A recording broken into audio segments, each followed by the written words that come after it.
Good afternoon, everybody. How are you all doing? I hope you guys are doing good and I hope you guys are doing fine. Welcome to another episode on my channel, Flourish and Thrive with TA, where we empower women to heal, to thrive, and to flourish after living a toxic relationship. My name is Elizabeth Akiniyi, and I am a relationship and marriage therapist. And we're going to continue from where I stopped last week. Last week, I talked about the various attachment style. So today, I'll be picking them one by one. So for the next few weeks, I'll be talking about attachment styles and codependency. And the attachment style we are going to talk about today is the anxious attachment style. So we'll be talking about the characteristics, the sign, how it's being developed, the triggers, the inner dialogue going on in the mind of the person that has the anxious attachment style, and also how you can actually heal from the anxious attachment style and move into a secure attachment style. So let's get started. So I don't know, maybe some of you might have not heard what they call attachment style. So let me just break it down a little bit. When we talk about the attachment style is a kind of theory that explains how our caregiver, the relationship we have with our caregivers, how they actually make the relationship, the kind of relationship we have with them, the impact it has on us, on how we relate to other people as adults. So that is what we mean by the attachment style. So the way your caregivers, whether your parents, your guardians, the kind of relationship you had with them that made you relate to other people as an adult. So today we'll be talking about the anxious attachment style. So what exactly is an anxious attachment style? I don't know, maybe you've heard of it before, but I'm going to try if you've not heard this before. So when we talk about the anxious attachment style, we are talking about somebody who fears being rejected or who fears being abandoned. They fear being rejected and abandoned because of what they had to go through in childhood, the way their caregivers related to them, most times their parents, how they relate to them. So this attachment style is being formed because of the inconsistent caregiving they received from their parents or from their caregivers. It depends on whoever was the one taking care of them as a child. So they have this inconsistent caregiving. So let me put it this way so you can actually understand. So the greatest need of a child while growing up, the greatest need of a child is for the child to feel loved, for them to feel loved, cared for, and cherished. That is the greatest goal of a child while growing up. So it is the responsibility of the parents to give the child the love, the care, and the attention that they need. So they have to give them the emotional love, the physical love, the mental love, the financial love, every attention that the child needs. It is the responsibility of the parents. So the child is dependent on the parents for whatever they need.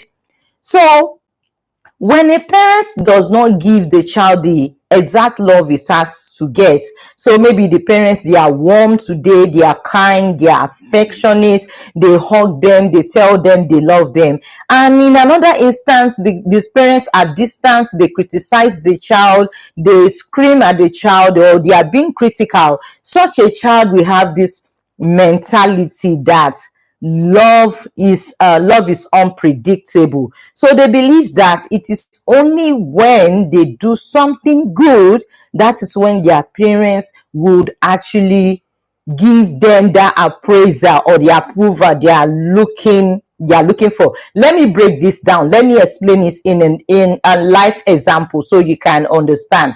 So whereby you have a child, whereby a child, you have to believe, as a child you were told you must be well behaved. So when you are well behaved as a child, you are the good child of the house, you're always doing everything right. So your parents will praise you, they will give you gift, they do all sorts of things to you because you are a well-behaved child.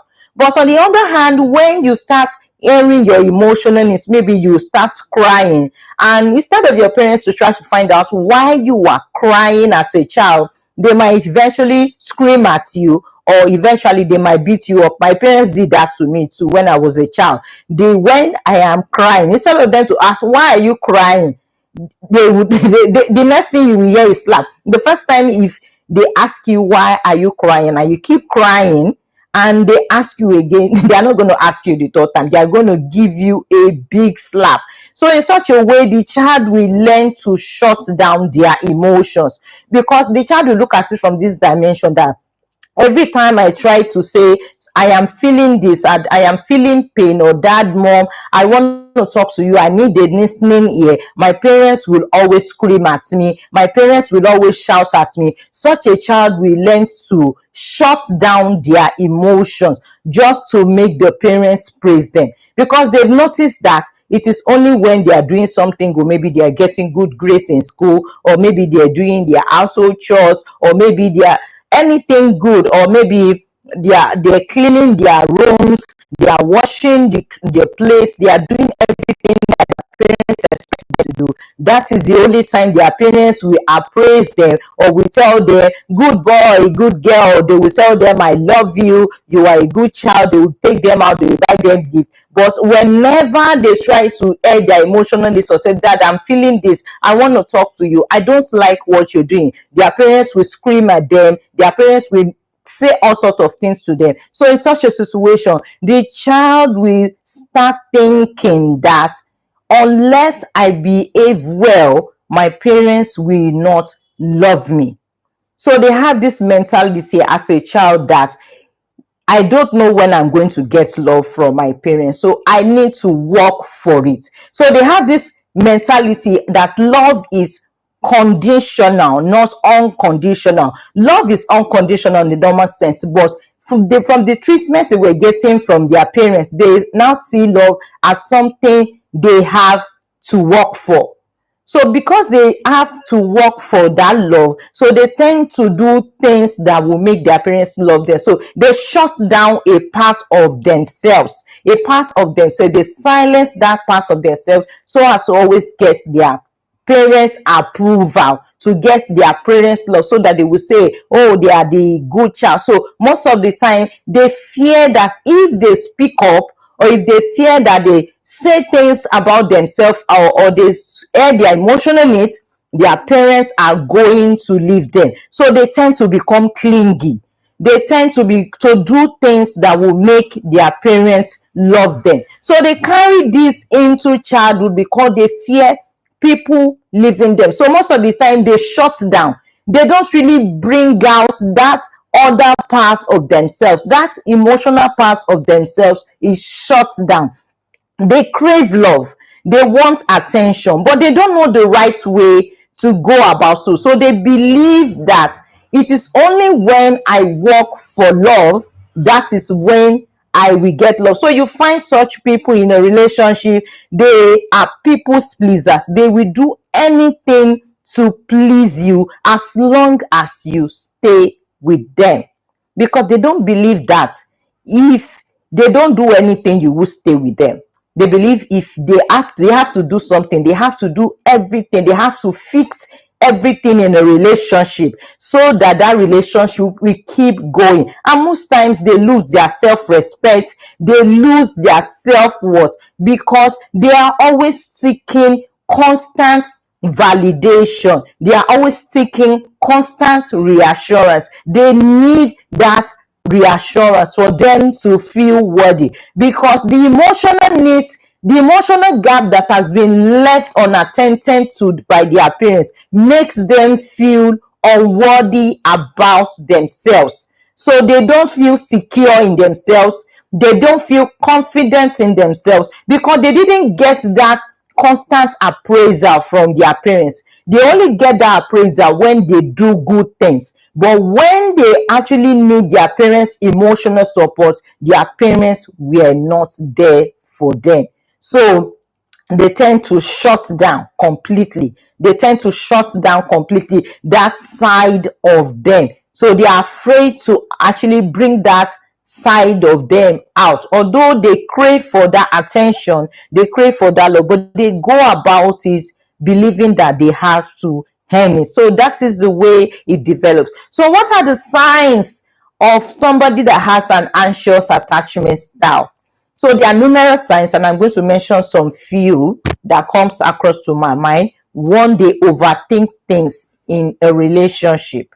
Two, they overthink the behavior of their partner. So whenever their partner is doing something, they read meaning to it. They read meaning to everything that their partner is doing. Their partner is talking to a friend. They want to know who their partner is talking to. They constantly check their partner's phone. They monitor his or her activity. They always need constant reassurance from their partner that they love them. Even though their partner might show it to them that they love them, they might tell them that they love them, they will still continue to pester their partner and ask them, do you love me? Do you love me? They keep asking it all the time. It is not their fault. It is coming from their childhood. They had a faulty childhood, and it's as a result, it is still showing on them. It is still affecting them. They have an inner wound that needs to be healed. So most of the time, they are very sensitive. They are oversensitive people. They are very clingy. They are very jealous. They have this high level of jealousy with their partner. They are always feeling they are going to be left alone. They fear abandonment. They fear rejection. So they live their life in constant anxiety, feeling that something is going to go wrong. Something is not going to work out. So they always believe that you are going to leave them. So their partner can't just leave them for few minutes or anything. They might, or maybe they might go to work. Supposing they call their partner does not pick up their call, it becomes a problem for them. Some of them might start crying. Some of them might start thinking, oh, maybe he's trying to leave me. So sometimes they might over text you. Sometimes they might over call you sometimes, all just because they need this constant reassurance. They are afraid. They are afraid that what happened to them in their childhood is still going to happen to them in adulthood. So the inner parts of them is trying to come up to the surface for them to heal. So they put up all these behavioral patterns just find a way to bring it down. So it's a kind of coping mechanism for them to actually bring it down. So they come up with all this attitude. So if you find some of these signs in your partner, or you find yourself doing all these things, then you need to rethink your childhood. How were you brought up? How did your parents relate to you? Were your parents the type that were always there for you? Did they give you love consistently? Or were they the ones that they will give you love today, they will scream at you? They made you believe that love is something that needs to be earned and not something that comes to you unconditionally. If you have an inconsistent caregiver that is always there today and not there tomorrow, you are the kind that was meant to shut down your emotional needs just to make your parents happy, then you might actually be having the anxious attachment style. If you are the kind that you are always slingy, you are always over texting. If you text your partner, it does not reply, he or she does not reply you on time, you become paranoid, you start having anxiety, you start overthinking things, and start thinking maybe he's cheating on you, maybe he wants to leave you. Then there's probability that you have the anxious attachment style. And if you are in a relationship and you notice this with your partner, you don't have to push them away, or you don't have to see them as somebody sick, but you have to help them because they need help. They need help, and you have to be very, very gentle with them. So be gentle with them to allow them to speak up their mind. they have some emotions bottled up inside of them. So the best way to go about is to allow communication in the relationship. Allow communication in the relationship. Let them speak about their childhood.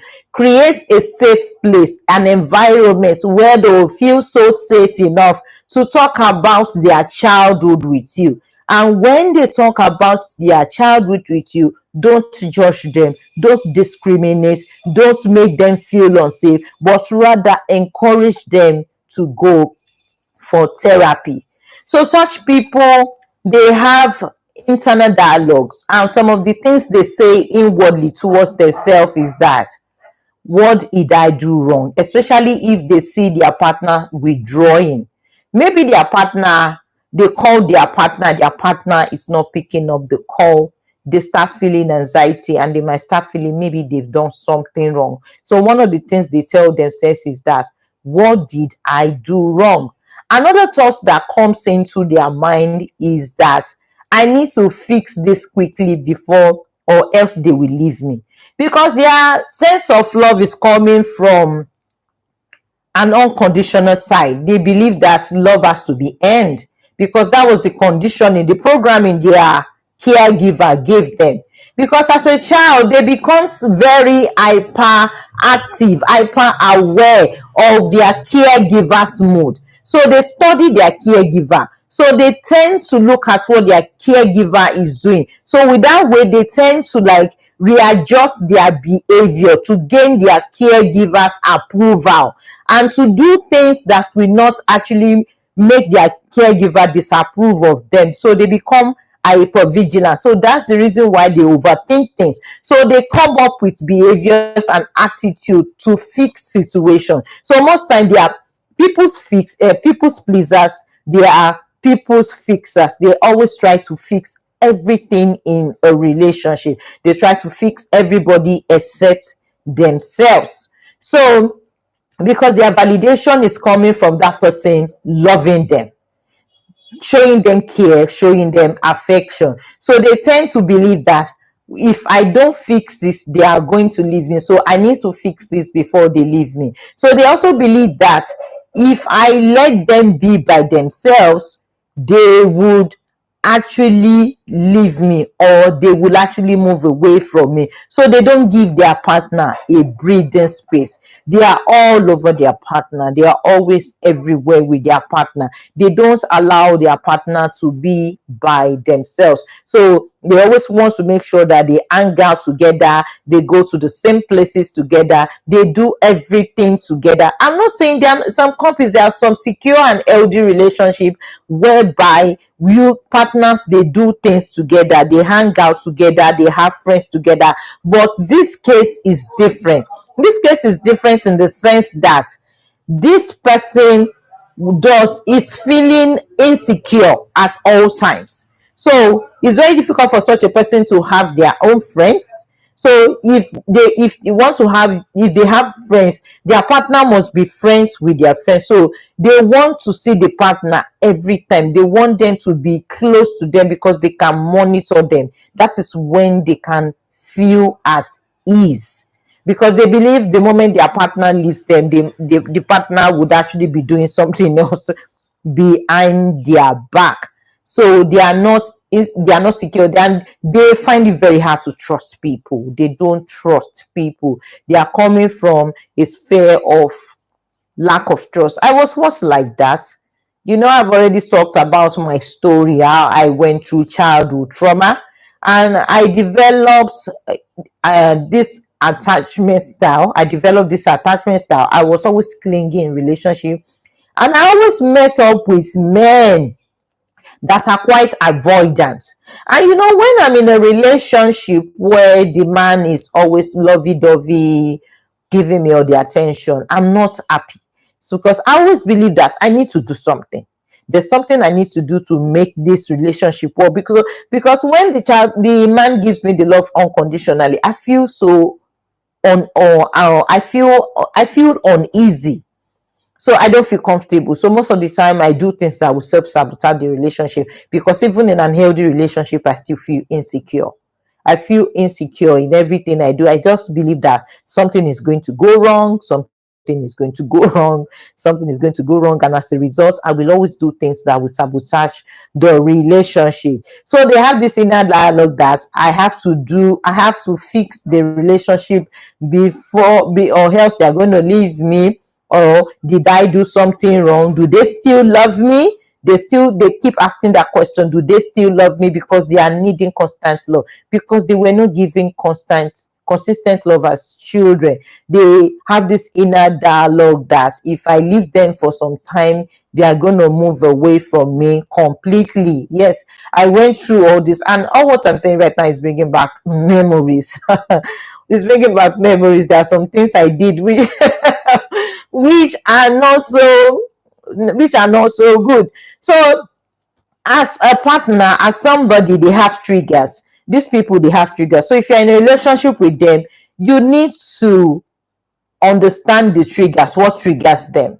So one of the things that triggers them is that when their partner withdraws. So the moment you start withdrawing from them, they start developing more anxiety, and they start developing more ways to please you so that you will stay in the relationship.